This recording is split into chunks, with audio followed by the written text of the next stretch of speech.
Welcome back to the channel, guys, and I hope you guys are doing pretty good. So this is the 90 days SDET interview preparation series, and in today's class we will be focusing on two important interview questions. Now I can't just emphasize that these two questions which I'll be taking in today's class is highly important. So please make sure, guys, that you study these two questions properly. Now, before I get started with today's class, I just want to bring a small thing over here in front of you guys. I have seen that most of the people are watching the lectures, but you guys have not subscribed to this particular channel.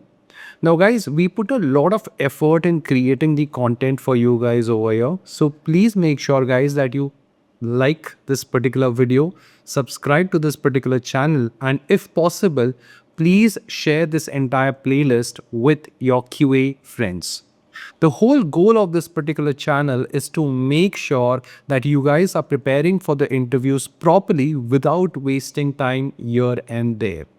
Now, if you start studying, okay, generally the thought that pops up is I want to prepare for the interviews. So you might Google some interview questions, or you're going to watch some playlist which are some random videos which have no connection to what you have studied in the past. But if you follow this entire playlist, you will notice that all the questions which I have taken so far, they were somewhere down the lane connected to the previous questions which we have discussed. So in this way, not only you guys are studying new questions for the interviews, but also you are preparing and revisiting the old questions. Also, the notes are available in the YouTube Tech with Jatin membership. So please make sure you definitely check that stuff out. Now, as I've said, in today's class, we will be focusing on two questions, and both of these questions was recently asked to the student of the SDET masterclass. And if I just think how many times these questions have been asked, I would say that out of 10 interviews, probably 8 interviews have asked these two questions. Okay. Now, over here, the first question is write the snippet for taking screenshot using WebDriver. Yes, taking screenshots with the help of WebDriver. Now, I know that you know this particular question, but the thing over here, now guys, is interviewer just doesn't want to see a snippet. They want to understand how you will be incorporating this feature of Selenium WebDriver in your framework. And the second, which is the most important question, is execute only few tests from your 1000 test suite.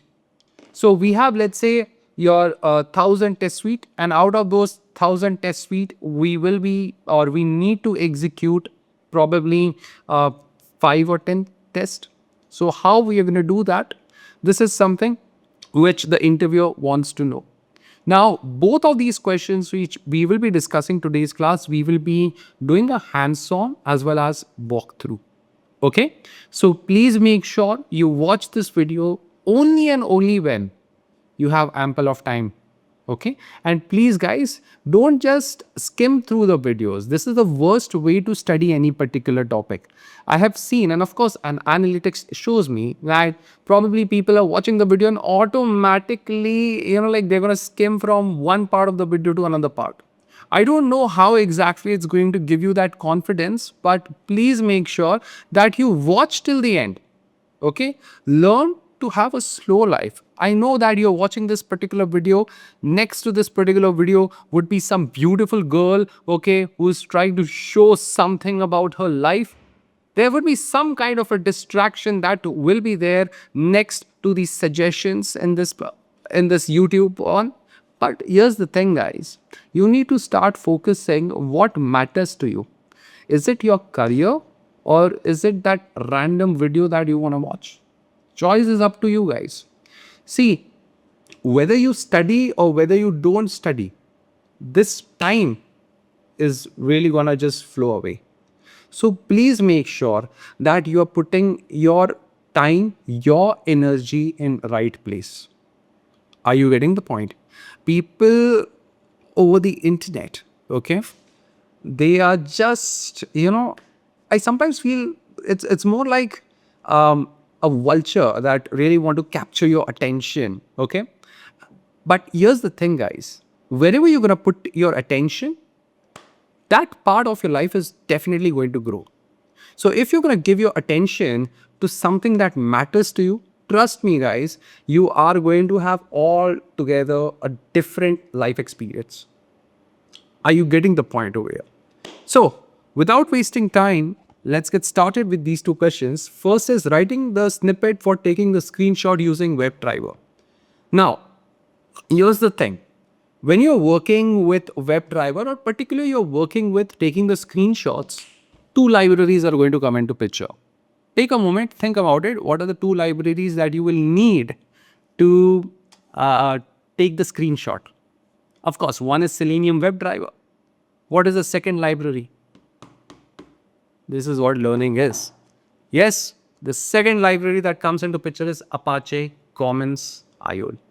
Now, over here, guys, if I go to this 90 days SDET interview prep folder, if I go to the pom.xml file, and if I go to the dependencies, you will notice that I have Selenium, Java, and TestNG. This is just for explaining you the features. And I have also added Commons IO. Okay, we have this Commons IO library. Now, why exactly Commons IO is going to come into picture, I'll explain you, but this is something that we need. So please make a note in your notebook that whenever you want to take a screenshot, okay, with Selenium WebDriver, you will require two libraries. One is Selenium, of course, and the second one is going to be Commons IO. My bad, it should not be called Selenium, it should be called WebDriver. Okay, that's what you need over there. Now, the next thing, what I'm going to do is I'm going to go to this day 15 package and I'm going to quickly create a class. I'm going to call this particular class as taking screenshots or screenshot. And inside this particular class, I'm going to have the main method. And obviously, the first thing that I want to do now is I want to launch the browser. How do you launch the browser? Yeah, wd.get, no re baba. You're going to say WebDriver wd is equal to new Chrome driver. Now understand something. What is object creation? Okay, anything that exists in reality is an object. Right now, I don't have a browser session, right? But when I'll be creating the object of Chrome driver class, your Chrome browser is going to be launched. So in reality, in my computer, Chrome browser gets launched. So technically, when you are creating the object of Chrome driver, what happens? What happens? Browser is getting launched. The next thing is we want to go to a particular page. So I'm going to do wd.get and I'm going to keep it very simple. https://www.google.com. Save it, right click, run as Java application. And you will notice that browser is getting launched. And on this launched browser, we are having this google.com. Next, what we want to take screenshot. Whenever you want to take screenshot, a very special interface comes into picture of Selenium WebDriver, which is take screenshot. So I'm going to say takes screenshot. This is an interface and you're going to create a reference of this particular interface, and your WebDriver is also an interface. You are going to do casting. Okay, this is WebDriver. Data type is what? WebDriver. To this WebDriver reference, I am going to do a casting. I'm going to say that I'm going to cast it to your takes screenshot interface. This is step one. Now, this take screenshot interface, now, if I'm going to do a control O, you will notice that it has only one method, which is get screenshot as. Okay, it only has one method, take or get screenshot as, and you're supposed to give the output, like you want the screenshot in what format. We want it in file format. That's it. So over here, I'm going to take the screenshot reference and I'm going to say dot get screenshot as, and the output is technically an interface over here, output dot file. Okay, we want this chap over here. We want that the screenshot needs to be taken in a file format. So now get screenshot technically gives me the file reference. If I'm going to bring my cursor over here, you will see that over here it is telling me that I'm going to return the screenshot in the file. Okay. So if I'm just going to write over here file, my file, Control Shift O. Now, here's the thing, guys. This file, when you're talking about file class, you might have used file class, na? What is file class in Java? If you are creating this file reference, what is this file reference? What is this file reference? Yeah. This my file is the reference. File class is technically going to act as a pointer to the file. That's it. The file may or may not exist, but this is going to be like a pointer.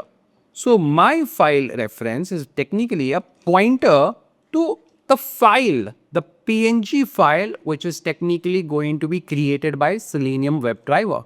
But that file now, guys, is not physically present in your any of your drives, C drive, D drive, your desktop, in this workspace. It is not present. It is going to be generated.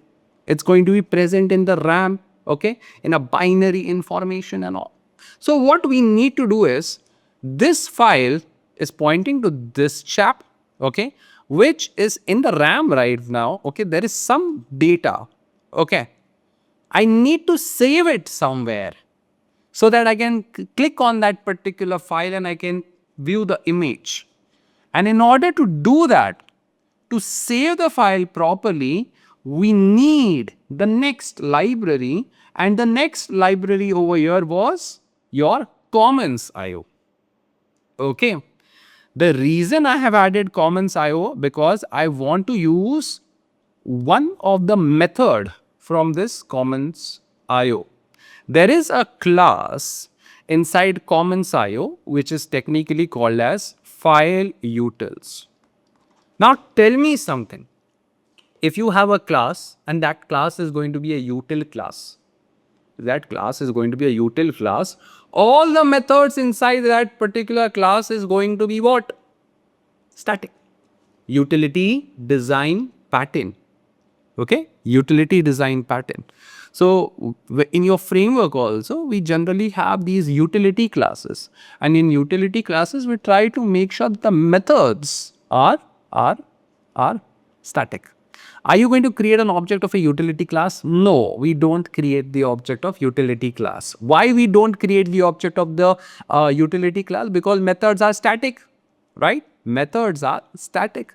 So if the methods are static, why do you want to create an object?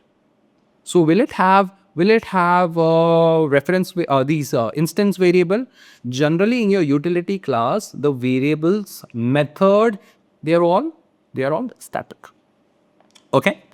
Now over here we have this commons IO, and what we need to do over here now, guys, is we will be using the file utility class, and I'm going to say file utils dot copy file. Copy file from where? Copy file from my file. Copy file from my file, and where that content needs to be given, I want to store it over here.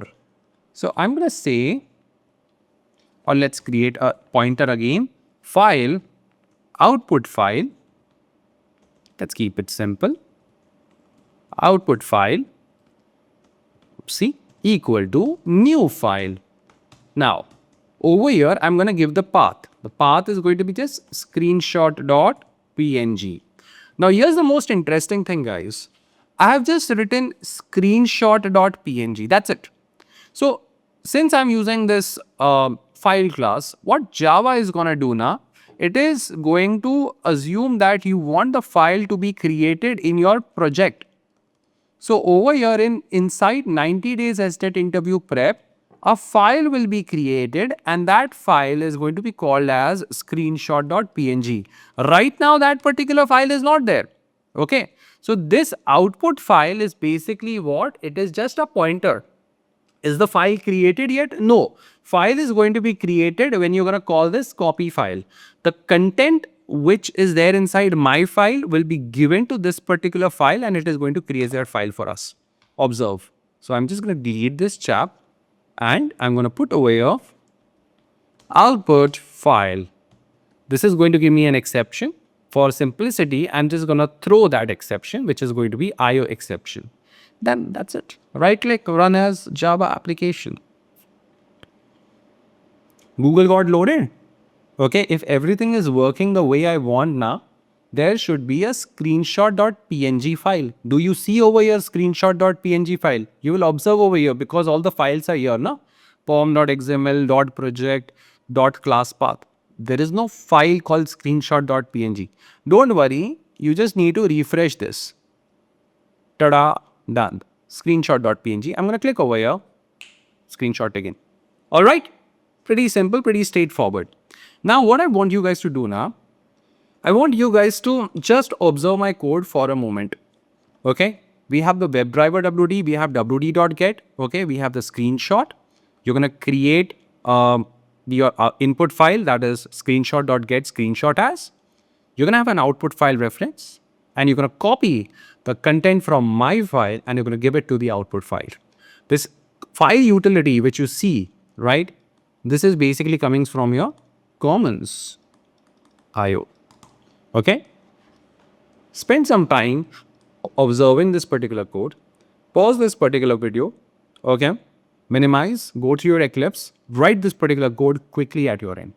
Okay. Write it now because now this particular code is pretty fresh in your mind. If you plan to do it probably tomorrow or day after tomorrow, you'll again have to spend the time revisiting this particular lecture. Okay. Quickly write it down. I hope you guys have written the code. Now, this is the snippet. Let's say the interviewer asks you, Ki Baba, how will you use this particular snippet in your project, in your framework? Very valid question. Because anyone can write these 6 lines and technically tell they know Selenium WebDriver. But creating framework is an art. It takes a lot of time. You know, you need to be good with your design patterns and all. So, over here, guys, I have this sample automation framework, which is just a practice framework that we create in our SDET masterclass. Over here, guys, you will notice that I have a lot of utility classes.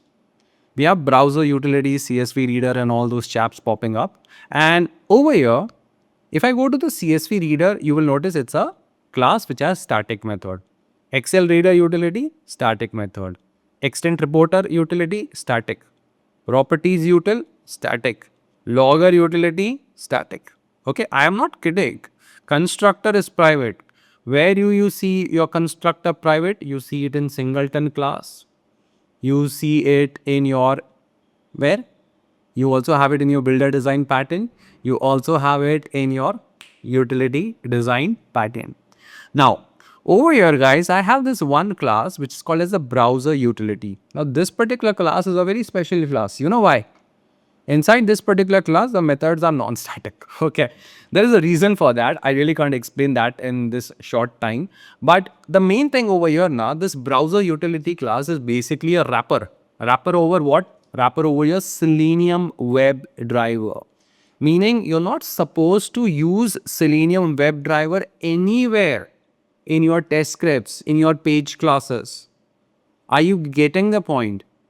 I have seen so many students, so many professionals, what they do is they write Selenium WebDriver code in their test scripts. And there are like so-called instructors also that they find it's fine. We need to use Selenium WebDriver in the test scripts. No, you can't. Because the whole point is, if you want to create a framework which is going to be maintainable, easy to be read by anyone, there should be wrappers. There should be a layer of abstraction coming into picture. Because in the framework, let's say a new joinee comes into picture, I want to make sure that they're reading the test scripts and they're understanding how the feature works. Are you getting the point? So the main thing is, even in future, let's say your company is going to use your AI agents to create the test scripts or probably to create the framework components and all, you should be the one who should be able to review these things, because AI can generate the code, but the context, why you are doing a certain thing in a certain way, that responsibility belongs to you. Are you getting the point? If the code is going to be generated by AI, then who is going to own the bug which is going to be generated by AI? That's going to be you. All right. So you have to understand the code. And the irony of this is that you can't understand the code if you have not written the code, right? So here's the thing. Even if someone says ki Baba, coding is gonna be dead and all, you will be reviewing the code. How can you review the code when you don't know how things work? Are you getting the point? So this is something which is a kind of a paradoxical statement. At one end you are saying that coding is going to be dead, and when interviews happen, they only ask in coding related questions. Okay, do let me know in the comment section that if you have given any interviews recently, how many coding questions they have asked, right? A lot, right? They keep on asking the questions. So here's the thing, guys, you still need to own the code. So over here, you will notice that in my browser utility, I have these constructors, I have these various methods, and inside these methods, I am calling the Selenium WebDriver code. Okay. Now, if I just press Ctrl O, just to show you the entire hierarchy of this particular class, you will notice that this is an abstract class, meaning you cannot create the object of this particular class. Okay. Stay with me. Okay. Just give me 5-10 minutes. You're going to quickly understand over here. So over here, I have a method, and that method is take screenshot method. If I go to this particular method, you will observe this particular code. Okay. Take screenshot. Then there is a driver.get and all popping up. What is the whole purpose of this driver.get? It's for your parallel executions and all, because I'm using thread local. But if you observe the code, you have the file utils copy file method. You have your file screenshot.get screenshot as. Even this particular line, I have added few other information because I wanted the screenshot to be generated in the screenshots folder.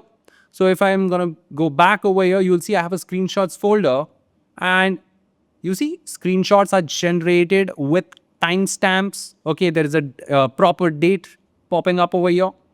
Okay, and next to that, it's not just seeing screenshots, it's giving actually the test name, that there is a checkout test which is failing. So this is the screenshot log in CSV, and all those chaps are there. Okay, this is the beauty of this particular chap over here. So what we do is, inside the browser utility class, which is a wrapper over Selenium WebDriver, we technically create this take screenshot method. Internally, it's going to take the screenshot over here. Now, again, in interview, they can ask the question, the screenshot needs to be taken when the test fails. So who is going to tell me whether the test has passed, failed, or skipped? There is going to be something which is called as a listener. So over here, guys, if I scroll up a little bit, you're going to find com.ui listener, and there is this test listener, and observe carefully that on the test failure, there is some magic which is happening, and what this is doing, it is technically accessing the browser utility, and with the help of browser utility, I'm able to take the screenshot. This is the first time probably some of you guys might have seen this kind of a code where I am creating the object of browser utility class. You see, I'm getting the instance of browser utility class. Okay. So over here, I'm going to get the object of the browser utility class. And once I get the particular object, I'm going to take the screenshot. Okay. And observe carefully, this take screenshot method is a non-static method. Okay, it's a non-static method, yes or no? And if I go to this test listener, I'm getting the instance of browser utility. Now, what do you notice?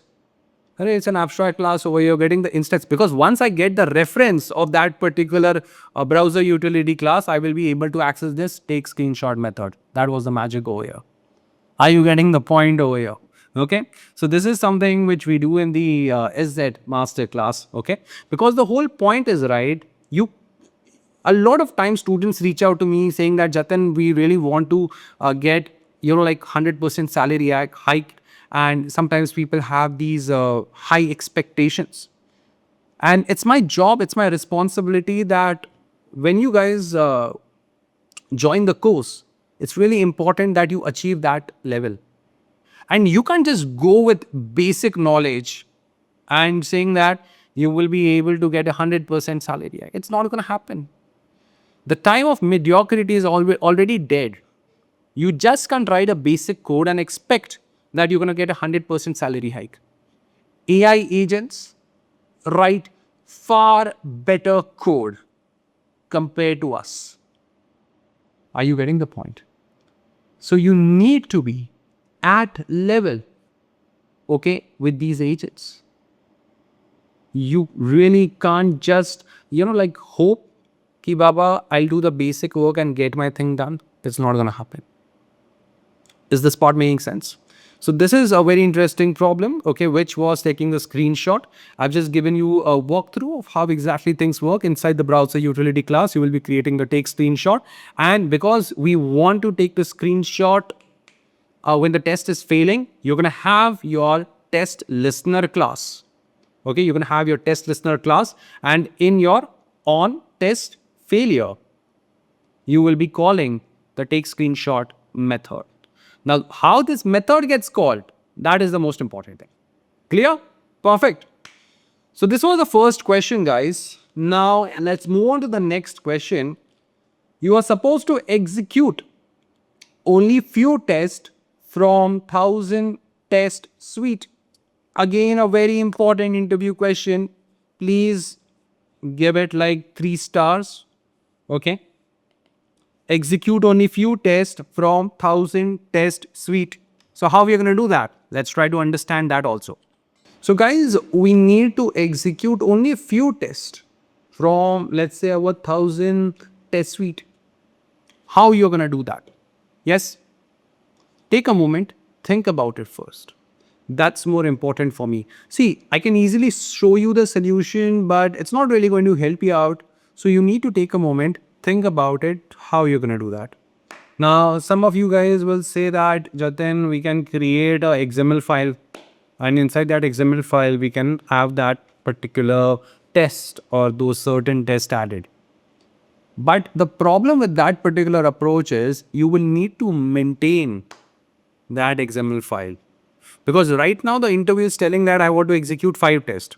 Maybe after some time it's going to say that I want to execute, let's say, 15 tests. So how are you going to do that? That's where groups comes into picture. You might have used TestNG groups. If you have not used it, now is the time to understand how exactly TestNG groups works. So over here, I'm going to use the same framework in this basic framework itself. Okay, just something which was created for practice purpose, it still is something which you can use it in your office. Okay, so over here, guys, let's say if I want to execute this particular framework, first thing, a lot of people have this thing that they will be executing it from Eclipse. Okay, what they do is they technically go to the XML file. This is the TestNG XML file, and over here they will try to execute all these tests. Okay, right click, run as TestNG suite. That's what you do.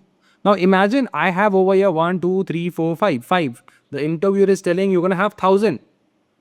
Okay, 1000 test suite, and I want to run only certain. Then what we will be doing? We are supposed to make changes in this XML file, but that doesn't work. Okay, how you're going to do it with in the CI then? Okay, because in CI you are not going to have the option to make the changes. Are you getting the point? So the first thing is you should always have the flexibility, the feature to run the framework from the terminal. This is non-negotiable. Whether you're going to do it with Playwright, whether you're going to do it with Cypress, whether you're doing it with, like want to do it with Rest Assured, Selenium, it doesn't matter. Your framework should be executing from the terminal. Are you getting the point? So over here, if I just go to the terminal, let's clear this particular screen. Now, observe carefully. This is how this framework works. Maven test -d browser equal to Chrome -d is lambda test equal to false. So over here, if I am going to give lambda test as false, then the test is not going to be executed on remote browsers, like in your cloud servers and all. It's not going to be executed. It's going to be executed on my local machine. And I'm saying headless equal to false. When I say headless equal to false, your graphical user interface, your GUI is going to be used, and technically you will be having your Chrome browser shown, and you will be able to see the test execution. And I'm putting -x, meaning I want it to show me detailed logs. Now over here, Maven test, I think some time back I had taken this lecture on YouTube, which was explain the Maven life cycle. Please make sure after this particular lecture you watch that video also, so that you understand what are the various Maven life cycle. But in short, if I have to explain you what exactly this test is going to do, it is going to execute all the things which are kept in SRC test Java. It is going to execute all the things which are going to be there in SRC test Java. But Baba, there are so many packages. How it is going to decide which thing to run first? That's the reason if you go to the pom.xml file, I have a plugin which is the Maven Surefire plugin, and over here guys, in Maven Surefire plugin, it understands how the execution of this particular framework needs to be done. So this is your Maven Surefire plugin. And one important thing I forgot to mention, in your Maven test, this test phase, okay, your Maven Surefire plugin is automatically binded to this chap. Okay, so Maven Surefire plugin is binded to your Maven test. Okay, so the moment you say Maven test, it is going to use Maven Surefire plugin only. And over here, you will notice that there is a configuration. It sees ki Baba, your suit XML file is testng.xml file.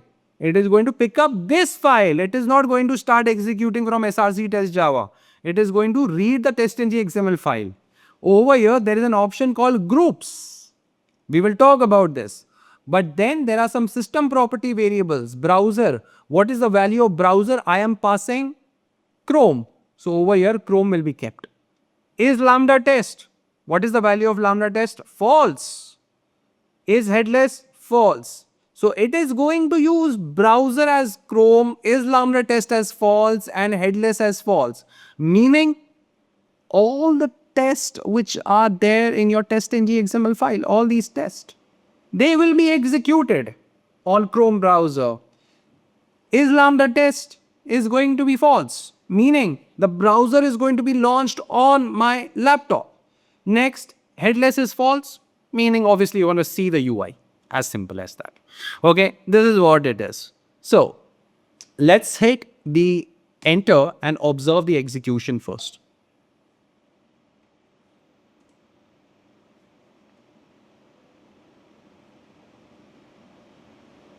And you will notice it is executing the project.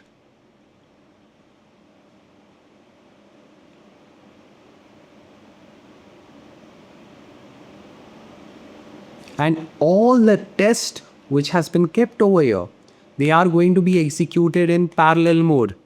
Okay, it's running the test, it's closing the test, it's closing the browser, and all those things are happening. Done, finish.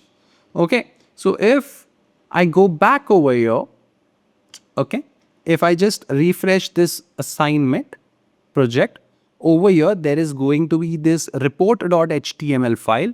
I'm going to right click, show in System Explorer. Let's open this Microsoft Edge quickly. Okay. And here you will notice that it is telling me certain tests are passed, certain tests are failed. So whatever the tests which are failing, it is attaching the screenshot. The previous interview question which I have just discussed. Okay. So everything is shown. It is giving the error message also. Why exactly this particular test is failing. It is getting attached over here. Now, let's try to look at the test for a moment. Over here, if I go to this com.ui test, I'm going to pick only one test, which is login test. It doesn't make sense to go through all the components right now. So over here, this is my test. I'm zooming out, okay, so that you can see the length of my test. One line, one line, one line. Do you see anywhere Selenium WebDriver, any variable creation happening? No. There is method chaining which is happening though. You know? So over here, I'm trying to have some kind of a fluent interface design pattern.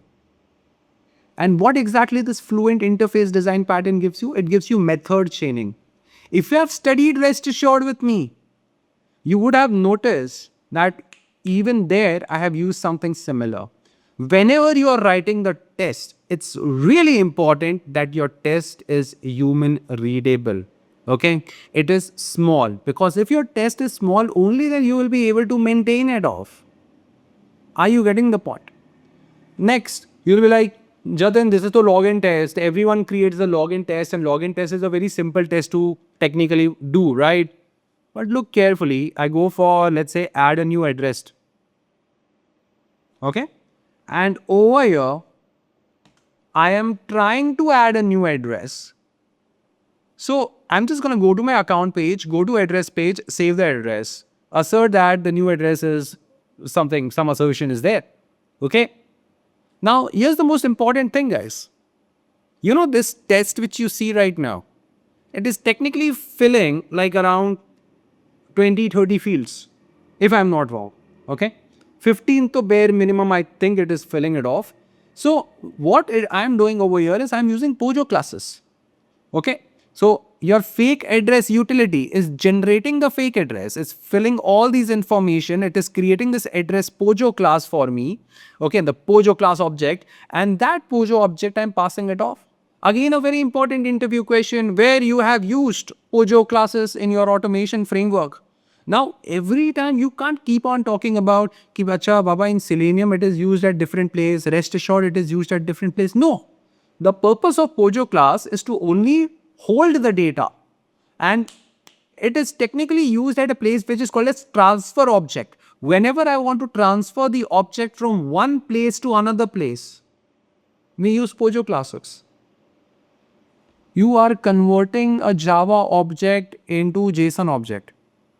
There's a transfer which is happening, na? A conversion which is happening. Pojo classes are going to come over there. So those Java objects, what we are talking is basically Pojo. They technically hold the state. Now, this is what is learning. And this is really important. If you are not writing the code in a way that is going to be human readable, or you are just writing the test scripts for the sake of doing it off, it is going to backfire you. At 5-6 years of experience, or let's say even 12-13 years of experience, if you're not writing the code like this, okay, it's not a good thing, guys. Now, the next thing, if I go back to the login test, you will notice I have added groups. And this is really important. I have seen a lot of people talking about groups, but they are not using it off. So when you're saying groups, I have E2E, login, sanity. Here I have E2E, sanity. Over here I have E2E, sanity, and all those things. Now what we want over here is, I just want to run some test. I don't want to run all the test. So what I'm going to do is, I'm going to use another attribute, I'm going to pass another flag, which is going to be called as groups. -d groups equal to login. That's it. So let's assume the framework was having 1000 tests, right? And I'm only saying -d group login. And the moment I hit enter, it should run only couple of tests. Okay. So only the test which is going to have login, okay, as the main stuff, it is going to execute that. Done and dusted. You see, now it's not launching a lot of browser. Only 2 browser session was executed and it is done. 2 tests pass. Previously, there were like 13, 14 tests which were there. Now only 2 tests got executed because the test which was having the group as login, where is login over here? Login, that got executed. Now, why it got executed twice is because I'm also using data provider. If I go to this login.data provider, this is the login test data provider. It is using login data.json, meaning it is going to use the test data which is in JSON format. And over here, I have 2 credentials, Jatin and this, and Baku ma'am, okay, and this. This is what it is, guys. Okay, please make sure that you make proper notes for these things. Whenever you want to execute only certain tests out of 1000 tests, 1500 tests, 2000 tests, doesn't really matter. Please use groups. So how you're going to use groups? Just to repeat that, you will be marking your test, okay, with certain groups. Okay, these groups needs to be well configured and well decided by your team. I can't randomly say that E2E I'm going to use. No, it should be well documented and discussed ki baba, the groups in the framework are going to be so and so. Then what you will be doing, you will be going to your pom.xml file, and over here in your Maven Surefire plugin, you will be using these groups tags. This dollar curly bracket groups, this dollar browser, dollar is lambda test, dollar is headless, right? People really get intimidated by this. This is nothing. It's pretty simple. You see, I am writing this, na? -d browser. This is the name of the variable. So this -d browser is going to be put over here. If I would have called it X, then I have to call this chap as X. Are you getting the point? So this dollar curly bracket X, this X is the name of the variable. Technically, it's a placeholder. Okay. And over here, I'm using groups. Okay. So here you see groups is written. No? Groups, -d groups is logging. So only the test which belongs to the groups category will be executed. Are you getting the point? That's it. So this was the whole class for today. I hope you really enjoyed it off. Do let me know in the comments section. Don't forget to mark your attendance, guys. I see people watch the video till the end, but like you're not marking the attendance. Now, though, I keep on remembering the names also of the folks who are commenting in the video. So please make sure, guys, you comment your attendance and do let me know if there is going to be any particular question you want me to cover in this entire series. Also, if you found this particular video useful, please share it off with your friends, your QA friends who are preparing for the interviews. Now, I'm going to see you guys in the next class. Till then, take care. Bye-bye.